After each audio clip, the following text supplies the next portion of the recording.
Hello everyone. Before we start, make sure to like and subscribe to the channel and leave a comment with where you're from and what time you're watching. Your support helps us bring you more stories like this. Now, let's begin. On the 6th of November, 1867, in Hoxton, a small district near London in the county of Middlesex, a child was born and christened Frances Lydia Alice Thwaites. Because she shared her mother's name, the family called her Minnie. Her father, William Sutton Thwaites, worked as a hatter in the genteel district of Chelsea, and on Sundays he marched his 7 children to church in fine bonnets and pressed collars, proud of the respectable face his family presented to the world. It was, by all accounts, a household of order and good manners, the kind that valued appearances as much as affection.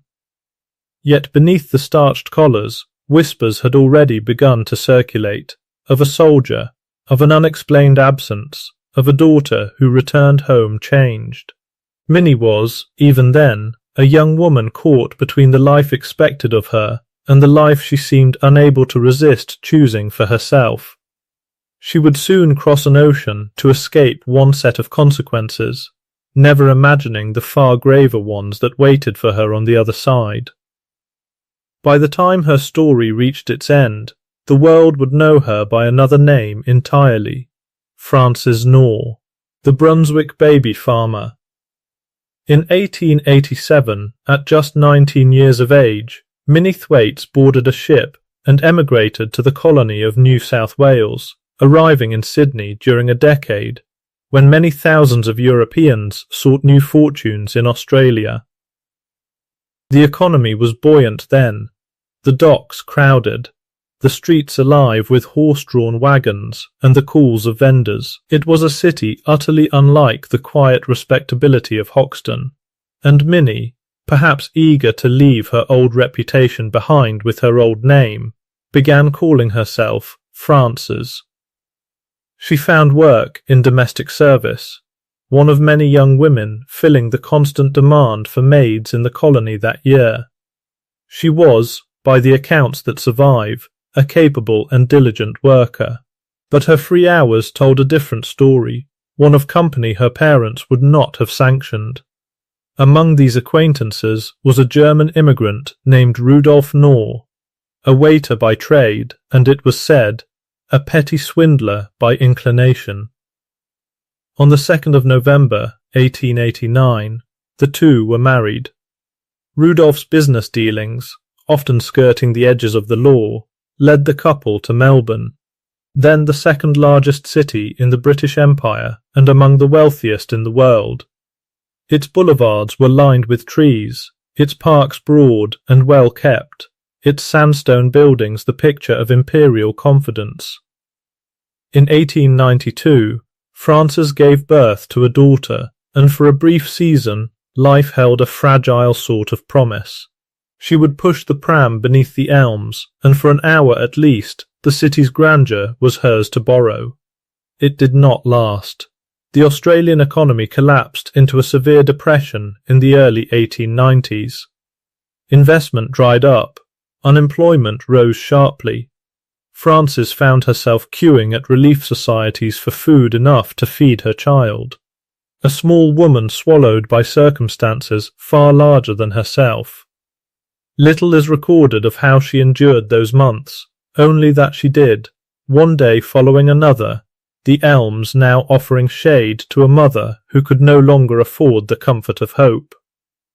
In February of 1892, with the Depression tightening its grip on Melbourne, Rudolf Noor was sent to prison for selling furniture he had obtained on credit. Frances was left alone, pregnant once more, and without any reliable means of support. For a time she lived with a fishmonger's assistant named Edward Thompson, but the arrangement collapsed, leaving her without lodging and without income, a young mother facing a city that offered her almost nothing. She attempted dressmaking. It did not succeed. And so, in a decision born of desperation rather than design, Frances turned to what the era called child-minding. the taking in of other women's infants, usually born out of wedlock, for a weekly fee. It was a trade with an unmistakable shadow already cast over it. In England, Margaret Waters had been hanged in 1870 for the deaths of children in her care. In Scotland, Jessie King met the same fate in 1889. The Melbourne press had already reported, more than once, on the neglect, the cruelty, and the want of food found in such unlicensed establishments. Mothers who handed over their children knew, on some level, that they were taking a risk. They simply had nowhere else to turn. Frances presented herself well. She spoke convincingly of finding good homes for unwanted children, sometimes even producing her own daughter as proof of her tender care. She moved house with troubling frequency, taking new names at each address, so that a mother returning to check on her child might find Mrs. Noor already gone, the rooms let to someone else entirely. Few of these mothers reported their babies missing. To do so was to risk exposing the very shame they had paid Frances to keep hidden. It was around this time that Rudolph was released from prison, and the couple resolved to return to Sydney. Frances was once again pregnant, the pattern of removal, of names taken up and discarded like worn shawls, of addresses abandoned before questions could be asked, repeated itself with the steady rhythm of inevitability. The exact sequence of her movements through these months remains, in places, uncertain. What is certain is that somewhere along that trail of rented rooms, infants placed in her care had stopped being seen again. In September of 1893, a new tenant at a house on Moorland Road, in the Melbourne suburb of Brunswick, was turning over a garden bed when his spade struck something it should not have. Beneath a few inches of soil lay the body of an infant girl. The police were summoned at once, and an inquiry was opened that would, within days, uncover far more than a single tragedy. The child was later identified as Gladys Crichton, believed to have been about 3 weeks old at the time of her death. Neighbours, questioned by the investigating detectives, recalled that the previous tenant of the house had also occupied another nearby property, in Davis Street. The police went there too, and dug again. This time, the garden yielded the bodies of 2 infant boys. The woman connected to both addresses was known to the neighbourhood as Mrs. Frances Noor, though tracing her proved difficult. She had moved repeatedly, using different names at each turn.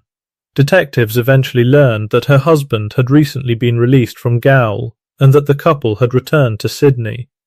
There, in rooms on Buckingham Street in the Surrey Hills district, the police located them. Frances was by then heavily pregnant. When officers arrived on the 4th of September 1893, she went into labour before they could complete the arrest. They waited.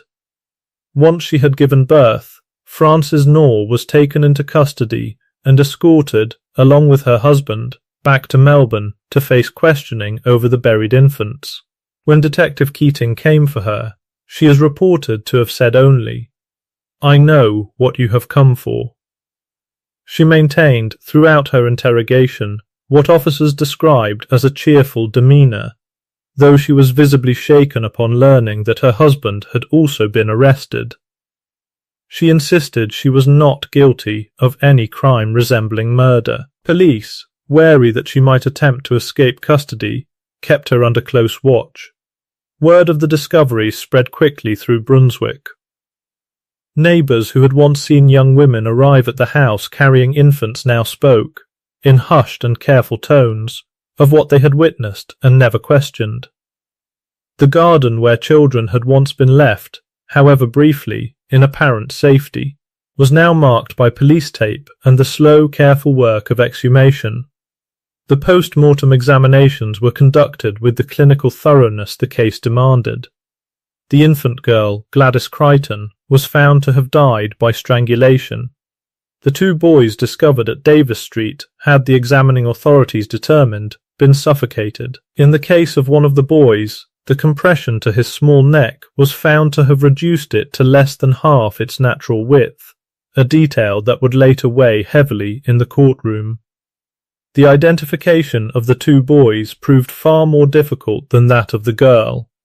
With no licensing records, no registry of the infants Frances had taken into her care, and no way of knowing how many children had passed briefly through her hands before vanishing from any official account, the authorities could only confirm with certainty the identity of Gladys Crichton. The true number of children who might have died, unrecorded, in her care was never established, and likely never will be. Investigators pieced together a timeline from witness testimony. A young nursemaid, who had once worked in the household, recalled that Mrs. Noor had borrowed a spade from a neighbour, explaining that she wished to dig in the garden. Within days of that borrowed spade being returned, Mrs. Noor had moved house again. It was a small detail, almost domestic in its ordinariness, and yet it would come to feel, in the retelling, like the quiet hinge upon which the entire case turned. Detectives also recovered a letter written by Frances to Edward Thompson, the man she had once lived with. In it, she asked him to tell authorities that the children were his, and that they had died of consumption. Thompson, recognizing the danger such a claim posed to himself, surrendered the letter to police rather than comply. It was, in its way, the clearest piece of evidence the Crown would possess, written not by a witness, but by the accused herself. The bodies were catalogued, the garden soil examined, the surrounding properties searched for any further remains. Each finding was recorded formally, entered into the depositions that would, in time, be read aloud before a judge and jury. What had begun as a single spade striking earth in a quiet Brunswick garden had become, within weeks, one of the most discussed criminal investigations in the colony of Victoria. If you're finding this case as compelling as we are, please take a moment to like this video and subscribe to our channel. It truly helps us continue researching and sharing these forgotten stories from history. We also read every comment, so let us know your thoughts on this case below. Now, let's continue. With the post-mortem findings confirmed and the letter to Thompson secured, the authorities formally laid charges of murder against Frances Noor. Her husband, Rudolph, was also charged in connection with the infants discovered at Davis Street, though the case against him would later be dropped by the Crown. Both were remanded to custody to await trial, Frances now separated from the infant daughter she had given birth to only days before her arrest, a child who would be placed into the care of the authorities. The trial opened in Melbourne on the 27th of November, 1893, before Mr. Justice Holroyd. Frances Noor stood charged with the wilful murder of the infant Gladys Crichton. The Crown prosecutor, Mr. Walsh, alleged that the child had been in her possession between the 8th and 11th of April, after which she was never again seen alive. He described to the court her habit of moving house with little warning and her reluctance to let anyone know where she had gone. A young nursemaid gave evidence of the borrowed spade, and of Mrs. Noor's swift removal from the property soon afterward. The letter to Edward Thompson was read into the record, its request that the deaths be attributed to consumption laid bare before the jury as, in the Crown's words, an act of fabrication. Thompson himself testified that he had no knowledge of any such events, and had handed the letter to police rather than be drawn into her account. Frances gave a statement from the witness box. She admitted, without equivocation, to burying the infants at Moorland Road, but she insisted the children had died of natural causes. Of the girl, she said the child had died of convulsions, and that she had done everything within her power to save her. She told the court, "I thought of going to the police first, but got frightened. Then I thought I will bury her." The Crown was unmoved by this account. They presented evidence that the girl had been strangled with a length of tape, and that one of the infant boys had been suffocated, his neck compressed to less than half its natural width. There was, the judge observed in his summing up, no direct witness to the act itself, but the circumstantial weight of the case, the buried bodies, the fabricated letter, the repeated flights from address to address, was, in his judgment, considerable. Rudolph Noor was discharged from the proceedings. Frances, who had wept through much of the judge's address to her, was found guilty of murder. The sentence of death, mandatory under the law, was pronounced. As the words were spoken, she collapsed in the dock and had to be carried from the courtroom.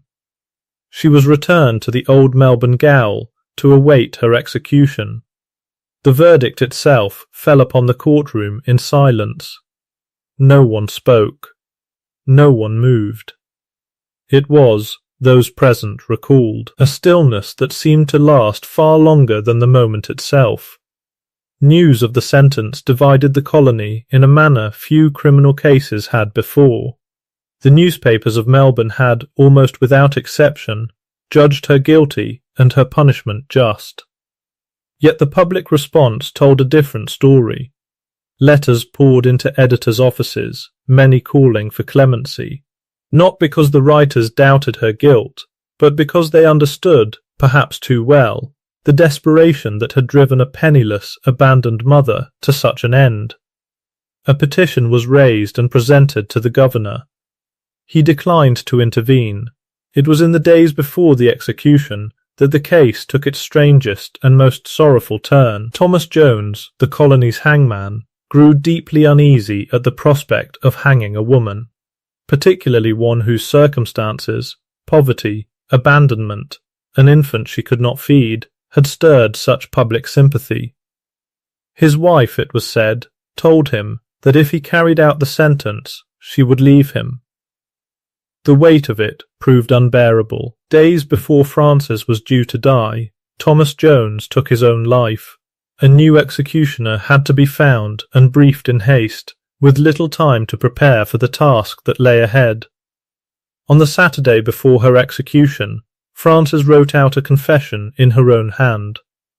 Placed as I am now, within a few hours of my death, she wrote, I express a strong desire that this statement be made public, with the hope that my fall will not only be a warning to others, but also act as a deterrent to those who are perhaps carrying on the same practice. I now desire to state that upon the charges known in evidence as number 1 and number 2 babies, I confess to be guilty. At 10 o'clock on the morning of Monday, the 15th of January, 1894, Frances Noor walked to the gallows at the Old Melbourne Gaol. Outside the prison walls a crowd had gathered, some singing hymns as the hour approached. She was, those present recorded, calm, her gaze steady. Her last words were remembered as, Yes, the Lord is with me. I do not fear what men may do to me, for I have peace, perfect peace. She fell 7 feet and 6 inches. Death was recorded as instantaneous. The case left a quiet but lasting mark on the colony. Public unease over the unregulated trade of child minding sharpened calls for reform, calls that had circulated for years but found new urgency in the wake of the Brunswick discoveries. Her infant daughter, taken from her in the days before the trial, passed into the care of the Department of Neglected Children, one more small life shaped by a tragedy she would never remember living through. Frances Noor's death mask remains on display at the Old Melbourne Gaol to this day, a small, fixed impression of a face that once belonged to a girl from Hoxton, who simply wanted, it seems, for her life to be something other than what it became. The gardens at Moorland Road and Davis Street have long since changed hands, the houses rebuilt or replaced, the soil undisturbed now for well over a century, but somewhere in the records of the Victorian courts, her confession remains, bound and filed, a single sheet of paper written in a condemned cell, carrying a warning she hoped the living might still hear.